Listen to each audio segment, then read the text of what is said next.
ভোলাহাটে বেগম খালেদা জিয়ার সুস্থতা কামনায় দোয়া ও মিলাদ মাহফিল।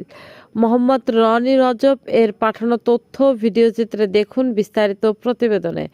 চাঁপাইনবাবগঞ্জের ভোলাহাট উপজেলার দলদলি ইউনিয়নের Masuri Bhuja Yusuf Ali school and college মাঠে 5 ডিসেম্বর শুক্রবার বিকেল 4টায় বিএনপির চেয়ারপারসন দেশনেত্রী বেগম খালেদা জিয়ার সুস্থতা কামনায় দোয়া ও মিলাদ মাহফিল অনুষ্ঠিত হয়েছে।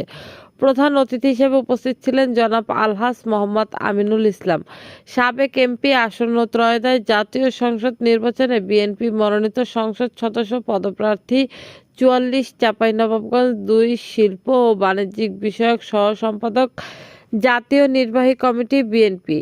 এ সভায় উপস্থিত হয়ে সভাপতিত্ব করেন ভোলাহাট উপজেলা বিএনপির নেতা মোহাম্মদ আলাউদ্দিন ঠিকাদার।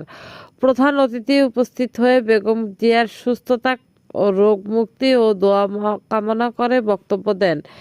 এ সভায় আরও উপস্থিত ছিলেন সিনিয়র সাবেক সহসভাপতি ও সাবেক ইউপি চেয়ারম্যান জনাব মোহাম্মদ মাহতাব উদ্দিন, ভোলাহাট উপজেলা বিএনপির সহ সভাপতি সাবেক উপজেলা চেয়ারম্যান অধ্যাপক মোহাম্মদ আনোয়ারুল ইসলাম আনোয়ার, সাবেক মহিলা ভাইস চেয়ারম্যান রেশমাতুল আরশ রেখা, গোমস্তাপুর উপজেলার আলীনগর ইউনিয়নের চেয়ারম্যান মোহাম্মদ মাসুম আলী, গোমস্তাপুর উপজেলার ভাঙাবাড়ি ইউনিয়নের চেয়ারম্যান মোহাম্মদ শহীদুল ইসলাম, যুবদলের সাবেক সম্পাদক মোহাম্মদ মনসুর আলী, সাবেক এমপি আলহাজ মোহাম্মদ আমিনুল ইসলাম আমিনের একান্তই ব্যক্তিগত সহকারী, উপজেলা ছাত্রদলের সাবেক সাধারণ সম্পাদক কায়সার আহমেদ।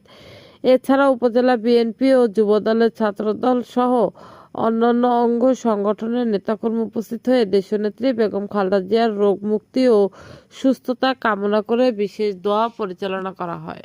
জন্য সকলেই কাজ করুন, আমি আপনাদের অনুরোধ করব।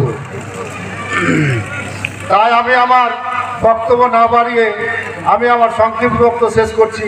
আসসালামু আলাইকুম ওয়া রাহমাতুল্লাহি ওয়া বারাকাতুহু।